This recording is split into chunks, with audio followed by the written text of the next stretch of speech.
Good evening. I'm Patricia Malone with a CTV News update. A new COVID-19 test site opened in Prince George's this morning and it drew crowds. This is the scene at the drive-through site in Hyattsville. People waited in a long line of cars for the free test. You don't need an appointment. The exams are offered for residents with or without symptoms. Drive-through sites are being set up around the state.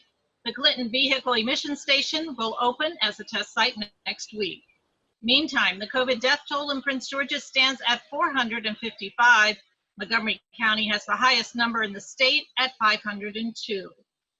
County Executive Angela Alsobrooks is planning a phased-in reopening of Prince George's on June 1st. Alsobrooks says weekly hospitalizations and deaths are declining, but, quote, "We are not out of the woods yet." She's encouraging residents to exercise caution and observe the stay-at-home order through the Memorial Day weekend. The executive says she'll announce reopening plans in the coming days. A local family grieves a loved one who died earlier this week from the coronavirus. Keisha Butts has the details. A Palmer Park man, James Montgomery, would have been turning 73 years old. However, he died recently due to complications from COVID-19. Now his loved ones are urging Prince George's County not to lift the stay-at-home order on June 1st.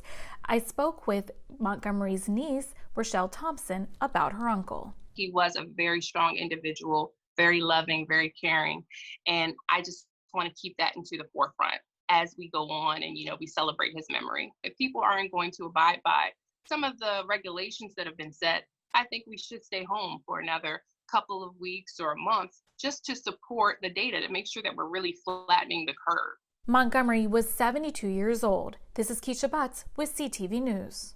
Maryland will hold its June primary election by mail next month. Katira Jones has the latest.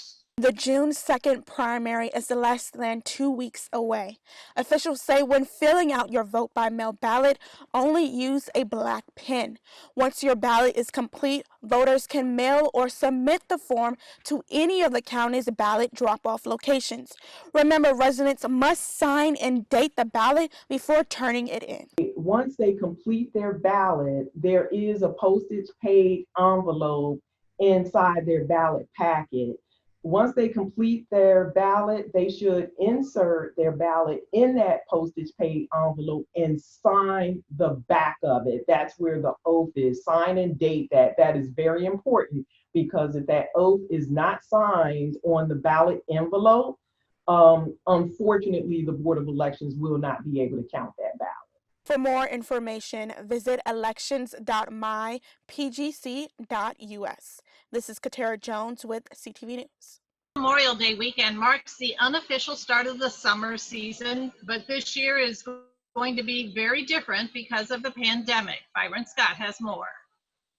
Well, due to COVID-19, most people are staying home this Memorial Day weekend. In fact, for the first time in 20 years, AAA is not issuing its annual Memorial Day weekend forecast travel figures. AAA says the accuracy of the economic data used to create the forecast has been undermined by COVID-19.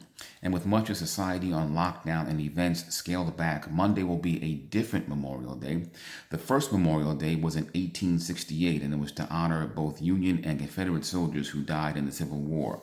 I spoke earlier with Veterans Affairs Officer Dr. James Dula, who joined the Air Force in 1967.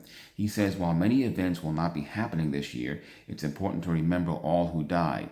He spoke of a close friend who was killed in Vietnam.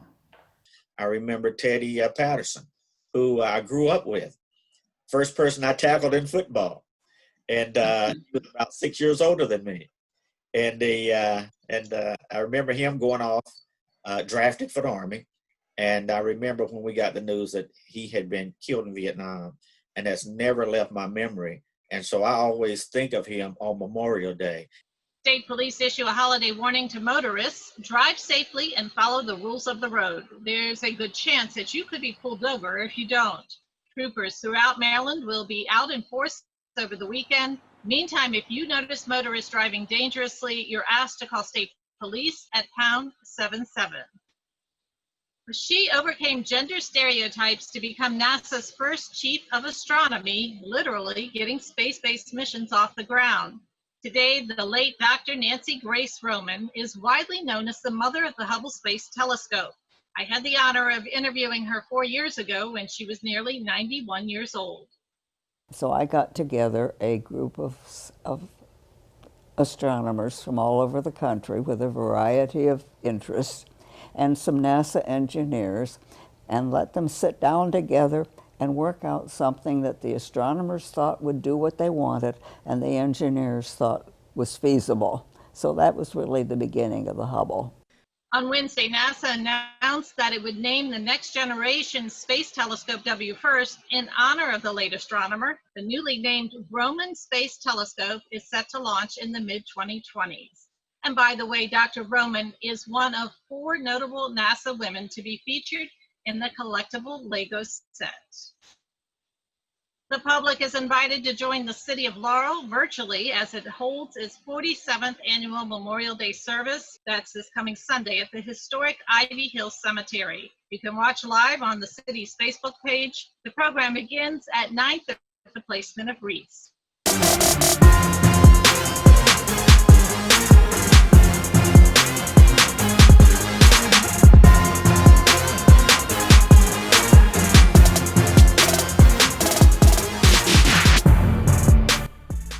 Hi everybody and welcome to this CTV Sports Report. Today we are talking swimming. Memorial Day is upon us and that usually means pools are open. Not this year. COVID-19 has closed all pools statewide since mid-March. Now how does that affect top swimmers getting set for the outdoor seasons? I caught up with Patrick and Joe Hayburn and talked to them about how they're training without water and what their hopes are for this year's outdoor season. We're doing a lot of home dryland workouts. My older brother's been great. He's home. He's helping my younger brother and I out and doing a lot of variety of land workouts, so it's been good. It's very different, being on land, and I'm super excited to get back in the pool eventually, but right now we're just trying to keep a positive attitude, have a lot of fun. We're doing different dry land workouts, weightlifting, exercises, all sorts of different stuff, just to try to stay safe and be ready when the pools do open back up. So of course I'm hoping summer season goes off here at Whitehall Pool and Tennis. And then we have some long course championship meets in the summer that I'm hoping to participate in. Hopefully those things don't get canceled as well. I'm looking forward to it so much. I really hope that we get to swim at the summer season this year, and it's just so much fun to be a part of that and all that stuff. And I'm super excited for my remaining 3 years at St. Mary's. I think we get a lot of stuff accomplished as a team, as a school, and me individually. And I think there's a world of possibility, so I'm super looking forward to it. And that is your CTV Sports Report. And that's your CTV News Update. I'm Patricia Vallone. Have a great weekend. For the latest information on COVID-19 in Maryland, visit the State Health Department website. That's health.maryland.gov. Again, health.maryland.gov. Click the link to the COVID-19 information portal. There you'll find all of the latest information about coronavirus. You'll find daily updates on cases and fatalities. Answers to questions about testing and the governor's stay-at-home order are available as well. For specific information about Prince George's, visit princegeorgescountymd.gov. That's princegeorgescountymd.gov. The site offers information about local services for residents and businesses. There's a link for COVID-19 relief donations. Also, food pantry locations are listed. And if you have any questions, call the county COVID-19 hotline at 301-883-6627. That's 301-883-6627.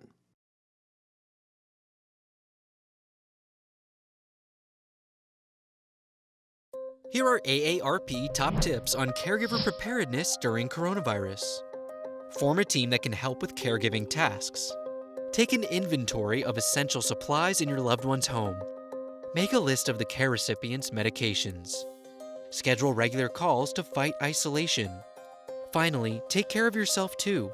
Follow the Centers for Disease Control's guidelines for coronavirus safety. For more caregiving tips, go to aarp.org/caregiving.